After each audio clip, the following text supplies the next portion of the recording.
Hey, good morning, world. Hardwood florist facing southeast, late October, and it's like 65, almost 70 degrees out here. It's not cold. The flowers are dying. We had a few moonflowers bloom last night. I just wanted to clarify a few things. First, I didn't say this in the last video, but when I first came online and put a female name out, every freaking predator in the damn place, and it was the virtual Irish pub. It's the first place I found online. It's before it was written up in the Irish Times, and it was just a gathering spot. I was looking for conversation, and I got hit on. And I didn't want that. I was my own, I wasn't online to look to get laid. I never have been. I'm online because, as a person with a disability, learning to use a computer to run a business is integral to getting off of disability and making my own way in this world.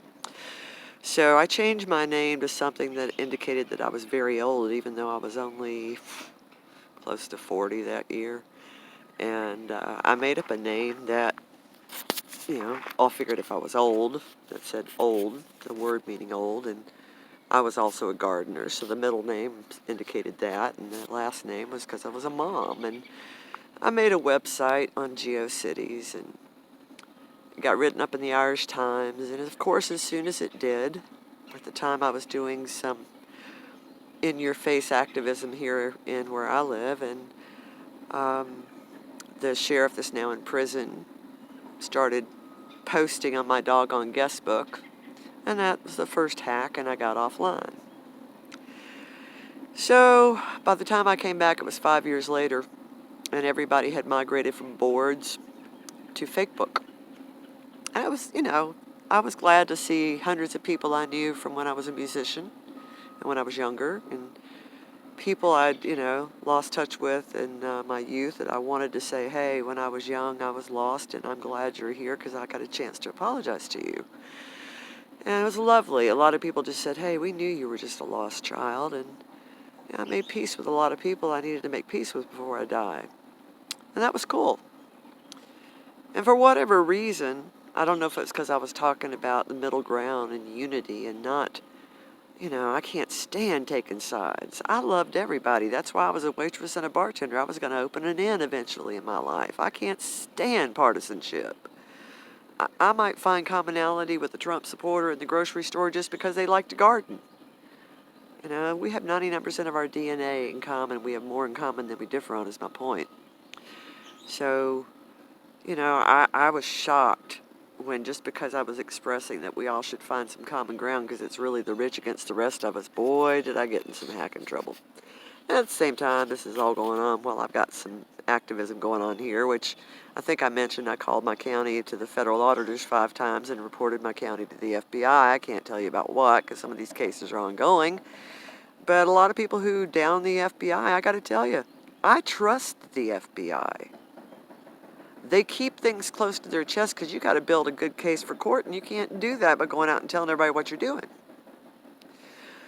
But I literally had to go to the FBI because I was harassed so much in my town for reporting sexual abuse and insisting my daughter's sexual abuse be prosecuted. And now my daughter's missing. And I hear I have another granddaughter, so I know she's alive. But the bottom line is, when she sued our county, she also got harassed. And all she was doing was talking about female vets getting treated the same as male vets. She won the suit.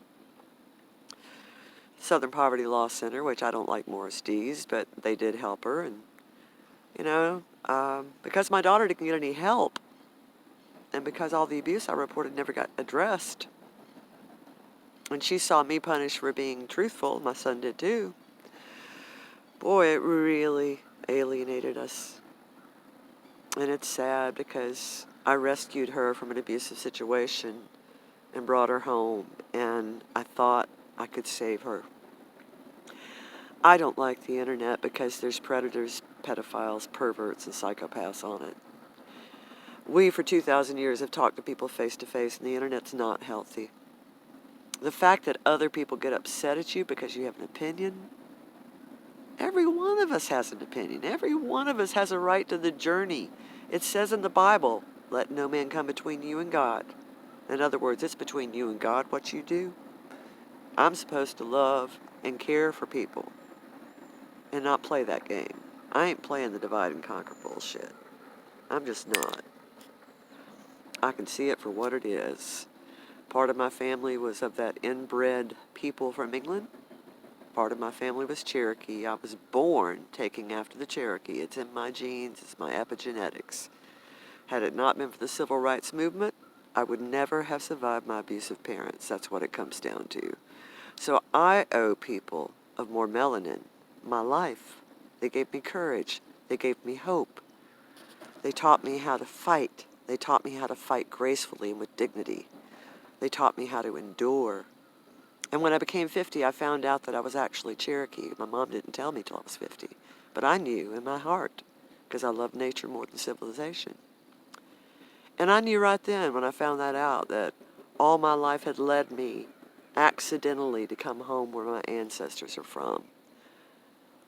And when I think about my ancestors having to walk from here to Oklahoma, even though I'm not going to be here in a year probably, I got nothing to complain about. What little time I've got left, I'm going to try to do some good in this world. And if that bothers the dark side online, so be it. I feel that that's just the way it is. And I wish everybody well. I hope you all find your own journey. And if you want to criticize somebody, don't bother me, because I'll just block you. I'll have a civil discussion with you if you disagree, and you do it civilly. But I'm not going to talk to people who are rude. You either respect your elders or you don't. I'm 63 years old. I won't take any bullshit from millennials. I have one. I don't do it. And if I'm like Amanda Scales and a strong woman and people don't like that, well, I'm not a feminist. I just come from an indigenous nation that was matriarchal, and I was born with a strong personality. I haven't trusted rich white guys since 1963. So if you want to get pissed at me for my opinions, think about this. My opinions are because of what I've seen as a child growing up. You know? My opinions don't come from the internet. My opinions come from life experience. I hope all of you will learn that the instant gratification of clicking a button and look for answers is nothing like living your life in the real world and finding your answers for yourself. And I wish you to do that. I wish you the best. I wish you to fulfill God's plan for you. And this is not by way of advice. It's just my opinion. God bless.